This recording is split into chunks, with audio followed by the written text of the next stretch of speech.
오늘도 하나님께서 저와 여러분에게 또 세미한 음성 들려주시기를 바랍니다. 영어 한번 해볼까요? 메리 크리스마스. 메리 크리스마스는 12월 25일 날밖에 못 하는 거예요. 성탄절밖에. 한 번 더 할까요? 다른 사람 옆에 있는 또 뒤에 있는 사람한테 영어로 합시다. 시작. 아이고 발음 참 좋아요. 아니 좋습니다. 네. 오늘은 어린이들 중심으로 설교를 해야 되겠다 이런 생각이 드는데 될란가 모르겠어요. 아이들한테 설교한다는 것이 어른들도 있는데 쉽지. 나이 많은 할머니가 아들도 낳고 딸도 낳고 시집장가를 보냈어요. 시집장가 간 그 아들 딸이 또 아기를 낳았대요. 손자들이 많아요. 할머니 그렇게 아들 딸 낳아서 결혼시키고 혼자 사시는데 생일날이 되었대요. 그래서 할머니가 새벽같이 시장에 가서 먹을거리들을 샀어요. 장을 보고 왔어요. 그리고 아들, 딸을 기다리고 손자들을 기다리면서 음식 장만을 열심히 했어요. 해질녘이 되니까 아들도 오고 딸도 오고 사위도 오고 며느리도 오고 그리고 손자들도 왔어요. 왜? 할머니 생일을 축하하기 위해. 그래서 할머니가 준비한 음식을 먹으면서 서로 가족들끼리 오랜만에 만나서 또 손자들끼리 얘기도 하고 재밌게 놀고 텔레비전도 보았어요. 그런데 식사가 끝난데도 불구하고 밥상을 가지고 가서 설거지를 하려고 하는 사람이 없었어요. 어린 손자 손녀들이 설거지 하겠어요? 설거지 한다면 딸, 며느리, 아들, 사위가 설거지를 해야 될 텐데 빨리 상을 들고 안 나가는 거예요. 그러니까 할머니가 그 상을 들고 가서 발그닥 설거지를 했대요. 여러분, 할머니 생일은 축하하기 위해서 모인 할머니의 날이에요. 또 어린아이들이 생일을 맞이하면 어린아이 생일 맞은 아이를 케이크 앞에다가 놓고 촛불을 밝히고 촛불 크라 하면 생일 축하합니다. 생일 축하합니다. 그 생일 맞은 사람을 축하하는데 이 집은 할머니가 시장 보고 왔지요. 음식 장만했지요. 밥상 차려 주었지요. 설거지까지 다 했어요. 할머니 날이에요. 손자 날이에요. 손자 날이에요. 네. 아들 날이에요. 딸 날이에요. 아들날, 딸날이에요. 그렇게 이야기하시는 분은 시어머니 같아. 아니면 친정어머니 같아. 예. 그런데 우리 선정일 집사님만 그런 대답을 하는 것이 아니라 여기 앉아 계신 어른들이 다 그렇게 대답을 속으로 할 거예요. 선정일 집사님이 고마운 거예요, 지금. 집사님 고맙습니다. 시작. 그래요. 선 집사님이 대변을 해 주었어요. 얼마나 고마운지 몰라요. 예. 오늘이 성탄절이에요. 오늘이 예수님 생일이에요. 예수님 생일날은 내가 노는 날이 아니지요. 예수님 생일날은 내가 선물만 받는 날이 아니에요. 그리고 산타크로스의 날도 아니에요. 이 성탄절은 영화 보러 가는 날도 아니에요. 더군다나 코로나가 있어서 어디 영화 볼 수 있겠어요? 그리고 어른들에게 성탄절은 술 마시는 날도 아니에요. 예수님이 탄생하실 날이에요. 예수님이 주인공이다 그 말이에요. 그런데 요즘은 예수님이 성탄절 날 없는 것 같아요. 없는 것 같아요. 캐롤 소리도 별로 없고요. 교회 성탄 트리도 옛날같이 그렇게 많지 않고요. 트리를 해놓은 교회도 축소가 많이 됐고 아주 가난한 교회는 성탄 트리조차도 꾸미지를 않았어요. 장사하는 사람들은 크리스마스가 돌아오면 한몫 챙기겠다고들 준비들을 너나 없이 다 합니다마는 그 또한 많은 돈을 벌 수가 없어요. 그리고 예수님조차도 없단 말이에요. 그야말로 성탄절인데도 예수님이 없는 것은 예수님에게 미안한 거예요. 할머니에게만 미안한 것이 아니라 예수님에게도 미안한 거예요. 예수님을 빼놓고 무슨 성탄이 있겠어요? 절대 그럴 수가 없어요. 성탄절은요, 예수님을 더 섭섭하게 하는 것이 있어요. 세상 사람들이 예수님을 마구간으로 몰아넣었어요. 그리고 예수님이 누울 자리가 없어서 구유에 누우셨어요. 구유가 뭐예요? 말 밥그릇이에요. 말 밥그릇이 깨끗하겠어요? 아주 더럽지요. 냄새나지요. 말 마구간은 춥지요. 예. 그런 곳으로 예수님이 오셨는데, 그거보다도 예수님이 더 섭섭한 것은 뭐냐면 세상 사람들이 예수님을 그렇게 많이 환영을 안 했어요. 환영하기는커녕 예수님의 탄생 너머에, 예수님의 탄생 너머에 예수님이 30년 동안 살고 난 다음에 무엇이 기다리고 있어요? 십자가가 기다리고 있어요. 그것을 아는 사람은 정말 성탄절을 정신 차리고 잘 보낼 수 있을 거예요. 예수님 너머의 그 십자가를 모르는 사람은 그냥 즐거워하기만 하고, 네, 그리고 놀기만 하고, 네, 그리고 성탄절을 보내려고 맘먹고 그렇게 보내고, 그리고 예수님에게 조금도 미안한 마음 없이 보내버리고 말 거예요. 성탄절은요, 뒤에 십자가가 기다리고 있어요. 성탄절은요, 구유에 누이신 예수님이 무엇이라는 이야기예요? 말 밥그릇 속에는 뭐가 있어요? 원래 밥이 있어요. 여물이 있어요. 그러니까 구유에 누였다는 이야기는 예수님이 밥이라는 이야기예요. 여물은 말이 먹는 밥이지만 예수님은 누가 먹는 밥인 줄 아세요? 내가 먹는 밥이에요. 모든 인류가 먹는 밥이에요. 그래서 예수님은 그것을 아시고 나중에 가르치실 때에 뭐라고 가르치시느냐? 나는 생명의 밥이다. 나는 생명의 떡이다. 그렇게 예수님이 말씀하셨어요. 우리는 그 밥을 먹고 떡을 먹으니까 좋지만 예수님은 희생당할 것을 생각하면 그렇게 기분 좋은 일만은 아닐 거예요. 그런데 예수님은 우리들의 밥으로 오시기 위해서 밥으로 예수님이 오셨어요. 희생당하기 위해서 오셨다, 그 말씀이에요. 그 목적을 예수님은 끝날까지 이루셨어요. 예수님의 마음도 도망가고 싶은 생각도 있고 피하고 싶은 생각도 있었어요. 할만하시거든 쓰디쓴 잔을, 이 잔을 내게서 옮기세요. 그러나 내 뜻대로 마옵시고 아버지의 원대로 하옵소서. 예수님도 그 무거운 십자가, 그 고통을 질 십자가 지고 싶은 마음은 그래도 조금이라도 있었어요. 지고 싶지 않는 마음이 있었어요. 그러나 그것이 하나님의 뜻이고 그것 때문에 오셨다고 하는 거, 우리의 밥으로 오셨다고 하는 거. 여러분, 밥 안 먹으면 죽어요, 살아요? 목사님은 한 끼 굶으면 손이 벌벌 떨려요. 밥을 꼭 먹어야 돼요. 아마 다 그럴 거예요. 그래서 옛날에 우리 어른들이 그랬어요. 3일간 밥 안 먹으면 남의 담을 안 넘을 사람이 하나도 없다고 그랬어요. 그런데 우리에게 영생할 수 있는 밥으로 오셨어요. 우리는 예수님을 먹고 이런 영생함을 얻을 수 있게 된 것이, 이것이 예수님이 우리에게 주신 가장 큰 선물이에요. 네. 이렇게 예수님은 밥으로 오셨어요. 누구의 밥으로? 나의 밥으로. 누구의 밥으로? 모든 인류의 생명의 양식으로 오셨어요. 그러므로 예수님이 사람으로 오신 그 자체도 희생이요. 구유에 누이셨다고 하는 것도, 사람들의 밥으로 오셨다고 하는 것, 생명의 양식으로 오셨다고 하는 것도, 그것도 희생이요.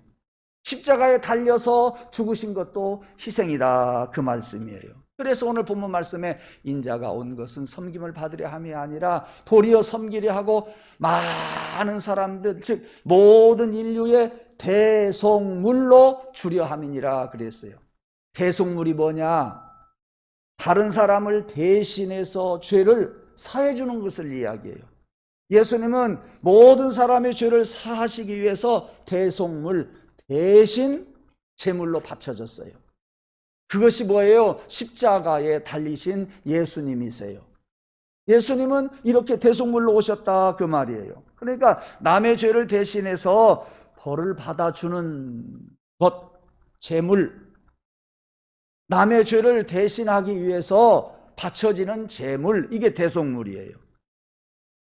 사람이 성경에 보면 죄를 지으면 그 결과는 뭔지 아세요?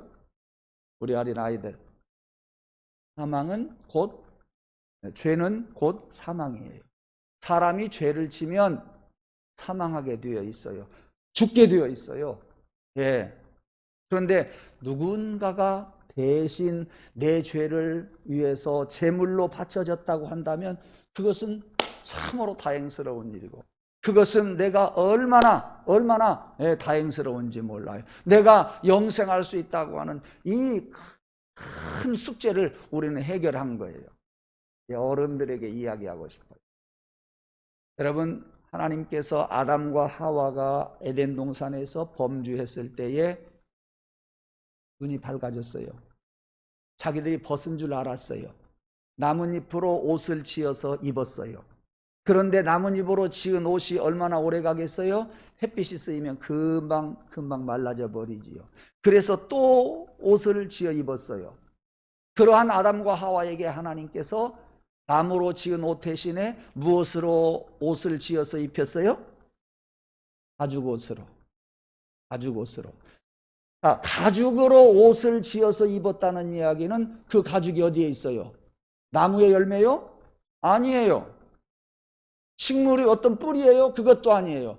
가죽옷을 입었다는 이야기는 짐승 하나를 희생시켰다는 이야기고, 짐승 하나가 희생되었다는 이야기는 짐승이 죽었다는 이야기예요. 누구를 허물을 가리기 위해서, 아담과 하와의 허물을 가리기 위해서 하나님은 동물 하나를 죽였어요. 짐승 한 마리를 죽였어요. 어떤 짐승을 죽였을까? 우리 아이들 손들어서 아는 사람 이야기하세요. 우리 초등학생들, 어떤 짐승일까? 이게 양이에요. 그러니까 양은 맨 처음 창세기 3장 에덴 동산에서부터 희생당한 거예요. 그 양이 누구예요? 예수님이세요. 어린 양이라고 그랬어요. 네. 그러니까 에덴 동산에서 아담과 하와를 구속하기 위하여 벌써 그때부터 하나님은 준비하셨어요. 죄 지은 우리 인간들을 죄를 사하시기 위해서 어린 양을 보내주실 것을 미리미리 가르쳐주는 말씀이 에덴 동산에서 선악과를 따먹고 난 다음에 가죽옷을 입힌 사건이에요. 이렇게 오묘한 뜻이 있어요. 네. 우리 사람들이 죄를 적기 까닭에 사람들의 죄값은 뭐예요? 사망이에요. 그래서 어린 양을 보내주시겠다고 에덴 동산에서 약속하신 하나님이 예수 그리스도를 보내주신 거예요. 그래서 예수님이 이 땅에 오신 것은 희생하러 오셨다. 십자가에 달려 돌아가시기 위해서 오셨다. 그리고 마구간에 구유에 누이신 예수님은 우리 사람들의 영생할 수 있는 떡으로 오셨다. 이것이 성탄절에 우리가 꼭 생각해야 할 거예요. 이런 성탄절에 예수님을 모르면 안 된다 그 말이요. 이런 성탄절에 예수 없으면 성탄절은 아무것도 아니다 그 말씀이에요. 예. 그래서 어떤 사람은 아주 이기적인 이 세상을 바라보면서 뭐라고 이야기했느냐? 세상은 똑똑한 사람을 원하는 것이 아니라 희생하는 사람을 원한다 그랬습니다. 아무런 대가를 치르지 않고는 아무것도 이룰 수 없다. 즉 희생이 없으면 어떠한 것을 이뤄낼 수 없다 하는 그런 말을 한 사람도 있습니다. 또 어떤 축복이 있기 위해서는 반드시 그만한 피 흘림이 있어야 된다라고 이야기하는 사람도 있습니다. 이제 이야기 하나 하고 마치겠습니다. 옛날 페르시아에 사이러스라고 하는 왕과 그리고 적군이 있었습니다. 이웃나라에 적국이 있었어요. 싸웠어요. 이 페르시아의 사이러스 왕이 이웃나라 적군의 왕자를 산채로 생포를 했어요. 그 왕자를 잡으니까 따라온 여자가 있어요. 그게 누구예요? 그 아내요. 그 왕자를 잡아오니까 함께 잡힌 사람이 또 있었어요. 그게 누구냐면 이 왕자의 아들들이었어요. 그러니까 왕자도 아내도 아들들 둘도 네 사람이 생포되어서 이 사이러스 왕 앞에 딱 서게 되었습니다. 그때 사이러스가 이 왕자에게 이런 이야기를 해요. 붙잡혀온 왕자가 무릎을 딱 꿇었습니다. 사이러스 왕이 이야기를 합니다. 여자들 잘 들으세요. 네, 여자들 잘 들으세요. 여자들이 듣고 싶은 말, 아내들이 듣고 싶은 말이 여기서 나오거든요. 네. 야, 네가 만일에 너를 내가 살려주면 어떻게 하겠니? 하고 사이러스 왕이 이 체포된 왕자에게 이야기를 합니다. 그러니까 내가 가진 재산을 당신 왕에게 내가 드리겠습니다. 그랬어요. 그래? 그러면 너희 아들들 둘이 있는데 두 아들들을 살려주면 너 어떻게 하겠니? 예, 내 재산 다 바치겠습니다. 이제 바칠 거 뭐 있어요? 이제 없어요. 큰일 났어요. 그러니까 이 사이러스 왕이 또 한번 이야기합니다. 야, 네 아내를 도와주면 네가 어떻게 할 거냐? 그럴 거 뭐 있어요? 내 생명을 드리겠습니다. 네. 우리 여자분들 감동되잖아요. 내 생명을 주겠습니다 하고 왕자가 그렇게 대답을 하니까 왕이 깜짝 놀랐어요. 자기를 살려주면 절반, 아들들 살려주면 재산 전부, 아내를 살려주면 자기의 생명을 바치겠다고 그렇게 이야기를 하니까 그 왕이 깜짝 놀랐어요. 세상에 어떻게 이런 사람이 세상에 있을 수 있겠는가? 감동을 받아가지고 왕자도 아내도 아들들 넷을 그냥 다 돌아가라고 도와줬어요. 그날 밤이었어요. 네 식구가 저녁이 되었는데 남자 왕자가 이야기를 해요. 사이러스 왕은 아무리 우리의 적국의 원수 나라의 왕이었지만 참 그 남자 멋져라고 이야기를 합니다. 뭐가 그렇게 멋진가요? 아내가 물으니까 의젓하고 늠름하고 장수답고 사나이답다. 그런데 우리 같은 사람을 잡았다가 이렇게 놓아주는 것이 그런 통 큰 남자가 얼마나 멋지냐 그렇게 이야기를 하면서 이렇게 아내에게 묻습니다.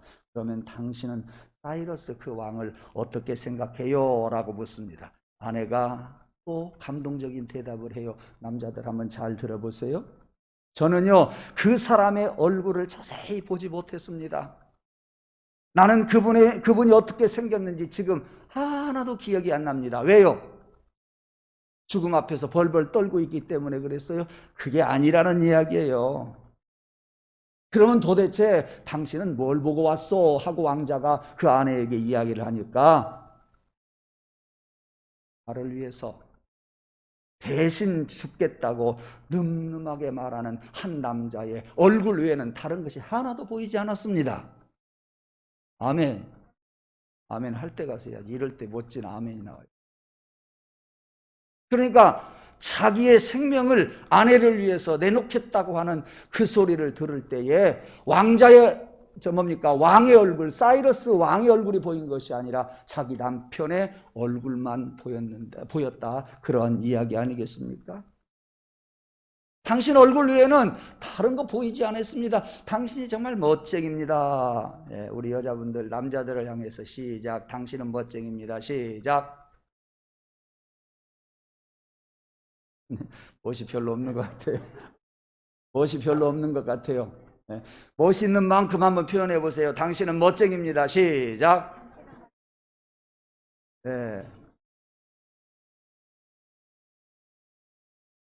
나이주 집사님은 남의 집 아들한테 당신은 멋쟁입니다. 그러니 돌아가셔서 그 남자라도 봐야겠죠.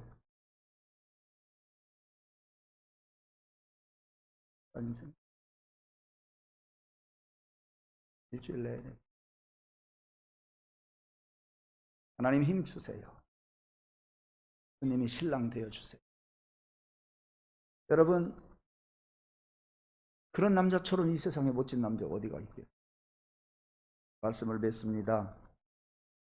이 세상에 주님이 오신 것은 모든 인류를 위해서 죽으러 오셨다고 하지만 그렇게 생각하시지만 예수님이 이 땅에 오신 것은 나를 위해서 내가 내 생명을 바치겠다고 말씀하시는 예수님의 말씀을 들으시고 여러분의 눈에 예수님의 얼굴만 보이기를 주님의 이름으로 축원합니다. 성탄절에 그 예수님만이 여러분의 가득 가슴을 채우는 그런 성탄절이 되기를 원합니다. 예수 없는 성탄은 아무 의미가 없습니다. 여러분들이 예수님 모시고 예수님 얼굴만 바라보고 이 땅에서 살다가 하나님 나라 갈 수 있는 그런 성도들 되기를 주님의 이름으로 축원합니다. 우리 찬송가 109장 찬양 드리겠습니다. 갑자기 했어요. 109장 찬송합니다.